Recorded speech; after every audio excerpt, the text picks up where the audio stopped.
Praise the Lord. ഇന്നൊരു ദിവസം കൂടി ദൈവ തിരുസന്നിധിയിൽ തിരുവചനം പറയാൻ, നിങ്ങൾ ഓരോരുത്തർക്കും തിരുവചനം പറയാൻ കഴിഞ്ഞതിൽ ദൈവനാമത്തിൽ നന്ദി രേഖപ്പെടുത്തുകൊണ്ട് ഇന്നത്തെ തിരുവചനം ആരംഭിക്കുകയാണ്.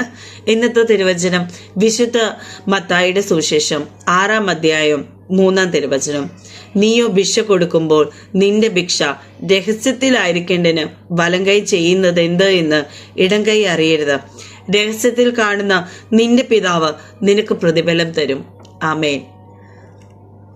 ഇവിടെ കർത്താവിന്റെ തിരുവചനം പറയുന്നത്, നാം ഒരാളെ സഹായിക്കുന്നത്, ഇപ്പോൾ ഒരു പാവപ്പെട്ട കുട്ടിയെ സഹായിക്കുന്നത്, അല്ലെങ്കിൽ ഒരാൾക്ക് ജോലി കൊടുക്കുന്നത്, അല്ലെങ്കിൽ മറ്റു സഹായം തന്നെ, ഒരു ക്യാൻസർ രോഗിയോ അല്ലെങ്കിൽ മറ്റെന്തെങ്കിലും രോഗം വന്ന ആൾക്ക് പൈസ കൊടുത്ത് നാം സഹായിക്കുന്നത്, നമ്മളെ സംബന്ധിച്ച് മനുഷ്യരായ എല്ലാവരും, ഒട്ടുമിക്ക ആൾക്കാരും ചെയ്യുന്ന എന്തെന്ന് ചോദിച്ചാൽ, നമുക്കത് കൊട്ടിഘോഷിക്കുന്ന പോലെയാണ്.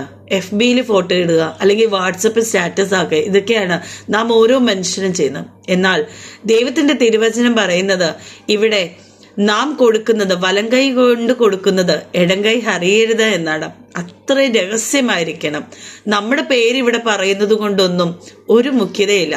ആളുകളുടെ മുന്നിൽ നമുക്ക് ചിലപ്പം വലിയ ക്രെഡിറ്റ് ആയിട്ടൊന്നും തോന്നും. ഈ ലോകത്തിൽ കാണുന്ന ക്രെഡിറ്റ് ഒന്നും അല്ല നമുക്ക് വേണ്ടത്. നമുക്ക് നിത്യജീവൻ പ്രാപിക്കാൻ വേണ്ടിയുള്ളതാണ് വേണ്ടത്. അതുകൊണ്ട് തന്നെ നാം ഈ കൊടുക്കുന്നത് രഹസ്യമായി വെക്കുമ്പോൾ തന്നെ ദൈവ തിരുസന്നിധിയിൽ നിന്ന് നമുക്ക് ഒരുപാട് അനുഗ്രഹങ്ങളാണ് ദൈവം നമുക്ക് ചൊരിയുന്നത്. ഇങ്ങനെ നാം ഓരോരുത്തരെയും ആക്കി തീർക്കുവാൻ വേണ്ടി പ്രാർത്ഥിച്ചുകൊണ്ട് തന്നെ ഇന്നത്തെ ദിവസം നല്ലൊരു ദിവസമായിരിക്കട്ടെ എന്ന് പ്രാർത്ഥിക്കുന്നു. നന്ദി, നമസ്കാരം.